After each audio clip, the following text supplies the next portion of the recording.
자, 안녕하세요. 네. 자, 동영 모의고사라고 해서 동영은 아닙니다. 조금 어려울걸요? 많이 어려울걸요? 제가 아예 대놓고 이제 문제를 엄청 많이 어렵게 냈습니다. 그래서, 그렇다고 이게 동영이 아니다가 아니라 동영 한 몇 문제 정도 할까? 보통 20문제, 18문제가 쉽고 2문제가 어려운데 비해서 이거는 반반 했습니다. 반은 쉽고 반은 어렵게. 예, 그렇게 생각하시면 되고요. 자, 일단, 근데, 이렇게 기출문제 분석해서 나올 만한 거는 다 냈습니다, 제가. 네, 일단 1번부터 볼게요. 자, 이거 역사 얘기입니다. 역사 얘기는 꼭 나오지요. 자, 우리나라 역사는 정리합시다. 우리나라 역사는 45년하고 80년, 요 사이, 45년 이전을 뭐라고 하죠? 방문간호 시대. 우리나라입니다, 우리나라. 45년부터 80년까지를 보건간호 시대 이렇게 표현했습니다. 보건간호 시대. 80년 이후 농특법 이후를 지역사회 간호 시대 이렇게 표현했습니다. 그런데 비해서 세계적인 역사. 왜냐면 우리 저번 시간에 저번 시험 문제 세계 역사하고 우리나라 역사를 접목시켰잖아요. 그래서 전 세계적인 역사로는 원래 19세기 중엽까지가 방문간호 시대. 그 다음에 이번에 하나 더 디테일하게 좀 구분을 하자면 19세기 중엽부터 1900년까지 하나 구분했습니다. 그래서 여기가 무슨 세기냐면 구역간호 시대. 구역간호 시대. 그 다음에 1960년까지, 1970년까지. 정확히 1970년까지를 여기가 보건간호 시대. 그리고 1970년 이후를 지역사회 간호시대라고 합니다. 이게 이제 전 세계적인 흐름, 역사라고 보시면 될 것 같고요. 자, 방문 간호하면은 유명했던 분 빼베 기억하실 겁니다. 우리 역사에서 빼베. 그리고 구역 간호하면 생각나시는 분 있는데 간호사는 아니지만 사업가면서 윌리엄 라스본. 예, 윌리엄 라스본이 구역 간호를 시작했고요. 그 다음에 보건간호에서는 미국으로 넘어갑니다. 미국의 그 유명한 와일드. 예, 여기서부터 이제 보건간호가 시작됐다라고 보시면 돼요. 현대는 현대 지역사회 간호에서는 에칭호 제도가 여기서 나올 수도 있습니다. 에칭호 제도. 예, 이렇게 해서 보시고요. 자, 요 문제는 이제 우리나라 쪽을 얘기하는 것 같아요. 우리나라 쪽. 자, 지역사회 간호에 대한 설명으로 옳은 거 답 몇 번 나왔나요? 답 좀 알려주세요. 몇 번? 여기서부터 막혔어요. 몇 번 나왔어요? 자, 일단 제가 특징은 다 아니까 굳이 설명 안 드려도 되죠. 보건간호는 상의 하달식.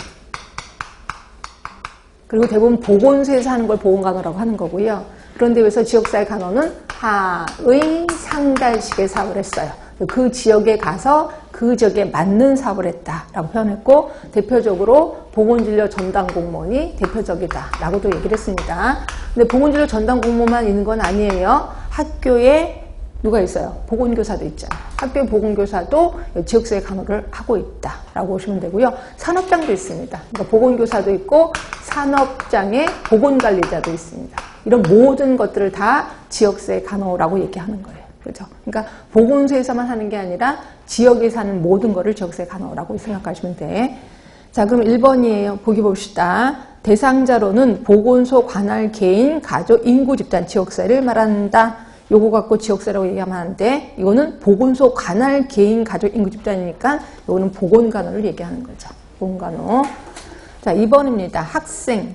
네, 그래서 보건교사가 있습니다. 근로자. 그래서 산업장에 보건관리자 있는 거고요. 노인, 고혈압. 이건 당연히 보건소에서 하는 거죠. 하여튼 이런 모든 사람들이 대상인 게 지역사회죠. 그래서 답은 2번이에요. 2번. 자, 3번. 실무 현장에서는 조세 재정 지원으로 법적 의무를 수행하게 되는 공공보건의료기관에서 일하는 간호사이다. 공공보건기관에서 일하는 간호사만 딱 찍었어. 그러니까 이거는 보건간호를 얘기하는 겁니다. 보건간호. 자, 4번째입니다. 관할 행정단위의 인구 집단을 대상으로 간호중재가 실행된다. 당연히 보건간호를 얘기하는 겁니다. 그래서 여러분들은 지역사회 간호하고 보건간호를 아직까지 구분이 안 되시는 분이 있어서 지역사회 간호는 훨씬 더 폭이 넓은 거다라고 보시면 돼서 답은 2번입니다. 자, 2번은 1번이 약간 헷갈렸다면 2번은 좀 쉬울 겁니다. 자, 2번은 뭐 지속적인 탐구심, 자료 수집 기술, 분석 기술 이렇게 얘기하고 있네요. 뭘까요? 연구자지에서 답은 3번이고요. 이건 되게 쉽습니다. 자, 저는 이걸 낼까 하다가 좀 고민했었는데 사례관리자. 왜냐면 사례관리자가 시험 문제 좀 나올 것 같거든요. 사례관리자. 사례관리자는 말 그대로 케이스. 이제 우리 맨날 케이스 하잖아요. 예, 그걸 얘기하는 건데 사례관리자의 역사가 어느 한자부터 시작됐을까요? 솔직히 우리 사례관리 대상. 우리 간호 쪽에서 보면 성인, 정신, 지역, 뭐 노인 대상으로 했을 때 누구를 먼저 사례관리를 시작했을까요? 네? 예, 정신질환자부터 시작했습니다. 정신질환자에 대해서 사례관리가 시작이 됐다가 그 다음에 사회복지 쪽에서 솔직히 나왔어요. 제가 사례관리는 사회복지 쪽에서 났다라고 얘기를 했잖아요. 그래서 사회복지 쪽에서 그 서비스 간의 조정, 그러니까 사회복지사들은 자기 돈을 써가면서 대상자한테 뭘 주는 게 아니라 대상자가 갖고 있는 여러 자원들이 있을 거예요. 그 자원들을 서로 조정해 주는 거거든요. 말 그대로 운전해 주는 거를 서비스 조정이라고 하거든요. 그래서 사회복지사들이 서비스 조정하는 거를 사례관리라고 하자라고 자기네들이 얘기를 한 거예요. 그러고 나서부터 사례관리가 된 거예요. 결국 사례관리는 서비스의 조정이에요. 누가 갖고 있는 서비스, 누가 갖고 있는 자원, 그 대상자가 갖고 있는 자원을 조정해 주는 거예요. 그래서 어떻게 해줄 건데 그 대상자의 요구를 충족시켜 주는 거죠. 요구를 충족시켜. 그럼 여러분 생각하기에 그럼 대상자 스스로 자기 자원을 자기가 조정하면 되지 않을까요? 그럴 능력이 없다는 거죠. 그분들이. 그래서 우리가 간호사 제3자 입장으로 그분들의 장점을 찾아내요. 장점을 찾아내서 그러니까 그분들이 먼저 요구를 찾아야 되겠죠. 요구를 찾아내고 그 다음에 그분들이 갖고 있는 장점, 자원을 찾아내요. 그리고 이거를 이렇게 맞게 맞춤형 서비스를 제공해 준다라고 보면 돼요. 맞춤형 서비스 제공. 이거를 사례관리라고 보시면 되는 거예요. 그러니까 사례관리는 그냥 무조건 가서 문제점 찾아내고 하는 게 아니라 이렇게 서비스 간의 조정을 사례관리라고 한다라고 보시면 돼요. 그래서 그거는 특별히 좀 신경을 써주시면 되고요. 나중에 제가 또 문제를 낼 거니까 미리 설명드린 겁니다. 하여튼 그런 거랑 거리가 멀게 2번의 답은 3번이고 3번입니다. 자, 이거는 보건의료 서비스의 사회경제적 특성. 한 번쯤은 시험에 나올 것 같아서 답은 몇 번? 몇 번? 예, 대답 이제 안 하셔요. 자, 1번. 자, 1번 틀렸죠? 뭐가 마음에 안 들어요? 질병 치료는 일반 재화와는 달라서 시기를 놓치면 동일한 서비스를 받아도 동일한 효력을 발휘하기 어렵다. 이 뒤에는 맞습니다. 그래서 이 앞에 부분 틀려서 틀린 거고요. 요게 뭐였었어요? 우리 사회경제 특성 중에 보건의료 서비스의 시간적 제약성 있었습니다. 그 특징, 시간적 제약성. 그래서 우리 병원에서 치료 못할 것 같아? 그럼 얼른 다른 병원으로 보내라 라는 말이 있었을 겁니다. 예, 그거를 얘기하는 거고요. 자, 2번입니다. 과거에는 보건의료 서비스를 생필품과 같은 소비재로 여겼지만 지금은 어때요? 외부 효과가 큰 투자재로 인정하고 있다. 맞아요? 틀려요? 맞죠? 그래서 이거를 우리 책에는 뭐라고 되어 있냐면 소비적인 요소와 투자적인 요소가 믹스되어 있다라고 들었을 겁니다. 예, 그거를 얘기하는 거고 답은 2번이에요. 자, 3번입니다. 자, 요거는 지금 뭐 대중의 지식 수준이 많아졌다고 해서 이거 같이 평가할 수 없는 건 여전한 건 아시죠? 그래서 정보의 비대칭성 때문에 소비자가 무지하다. 예, 근데 이거를 아니라고 했으니까 틀린 겁니다. 그 다음에 4번이요. 자, 4번은 뭐가 틀렸어요? 가시적이다. 우리 그랬었죠. 보건의료 서비스는 측정이 불가능하다라고 얘기를 했거든요. 그래서 가시적이라고 해서 틀린 거다. 그래서 답은 2번이고요. 이것도 역시 고르기는 편했을 거예요. 자, 그 다음에 4번입니다. 자, 통합의료보험기. 요 얘기 처음 들으셨죠? 그죠? 자, 그러면 통합의료보험기. 우리 그러면 의료보험, 건강보험 역사를 다시 한 번만 좀 확인해 봐야 되겠지. 자, 우리 맨 처음에 그러니까 의료보험이라는 법이 처음 만들어진 게 몇 년이었죠? 63년이에요. 63년에 처음으로 제정됐지만 이때는 임의가입이었어. 그래서 강제로 한 게 77년이었겠죠. 77년에 자, 몇 인 이상 사업장이냐면 500인 이상 사업장. 500인 이상 사업장에 강제 적용합니다. 그래서 이때 만들어진 게 직장 가입자 조합이 만들어지죠. 가입자 조합. 자, 그리고 그로부터 2년 뒤인 79년에 사립학교 교직원 공무원하고 사립학교 교직원 조합이 만들어집니다. 그 다음에 88년에 지역은 지역인데 어느 지역이죠?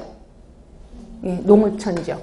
농어촌 지역의 가입자가 강제로 이제 적용되게 돼요. 자, 그리고 89년에 누구를 마지막으로? 도시 지역을 마지막으로 전 국민 건강보험시대 문을 열게 되는 거죠. 전 국민 건강보험시대. 자, 그리고 이때는 근데 3개의 조합이 있었을 거예요. 그쵸? 직장가입자 조합, 공무원 사립학교 조합, 그 다음에 지역가입자 조합. 3개의 조합이 있었고, 요게 이제 합해지기 시작합니다. 합해지기 시작한 게 요거의 거꾸로인 98년. 이때 1차 통합이 일어나죠. 그치? 그리고 2차 통합이 2000년에 일어납니다. 2000년에 2차 통합. 그 다음에 3차 통합이 재정까지 통합된 게 2003년. 3차 통합이 일어나는 거죠. 그래서 요것만 알면 얼추 다 이해가 되실 것 같긴 해요. 그쵸? 자, 그러면, 자, 일단 보겠습니다. 일단 1번은 이것도 저것도 다 틀렸어요. 그죠? 300인 이상이 아니라 500인 이상 사업장에 처음으로 의료보험이 시작됐거든요. 그죠? 여기 있었고, 요거 잠깐만 유의물 보실래요? 유의물이랑 같이 보세요. 유의물을 보시면 국민건강보험의 역사, 그래서 임의의료보험기, 그 다음에 사회보험으로 의료보험 확장기, 그 다음에 세 번째 보시면 지역의료보험 시범사업기, 그 다음에 전국민 의료보험기, 통합의료보험기로 나뉘거든요. 자, 그러면 이 중에서 500인 이상 사업장에 의료보험이 시작된 거 어느 게일까요? 예, 사회보험으로서의 의료보험 확장기죠. 이때가 되는 거지. 그 다음에 2번입니다. 공무원 사립학교 교직원 의료보험이 제정되면서 사회보험으로서의 기본적 요건을 갖추기 시작했다. 이것도 역시 사회보험으로서의 의료보험 확장기가 될 겁니다. 그렇죠? 자, 그 다음에 3번째입니다. 직장의료보험의 적용 대상 사업이 확대되고 지역의료보험이 도시지역까지 전 국민이 의료보험 가입자가 되었다. 이게 뭐예요? 예, 전 국민 의료보험기가 문을 댄 거죠. 그렇죠? 4번째는 자, 공단과 심평원이 업무를 개시했다. 여기 언제 썼어요? 통합의료보험기에 시작이 된 거죠. 그렇죠? 그래서 답은 4번이 된다라고 보시면 되고요. 요거는 역사만 확실히 알면 이걸 어떻게 분류하더라도 답은 쓸 수가 있을 겁니다. 그래서 답은 4번으로 하시는 게 좋을 것 같고요.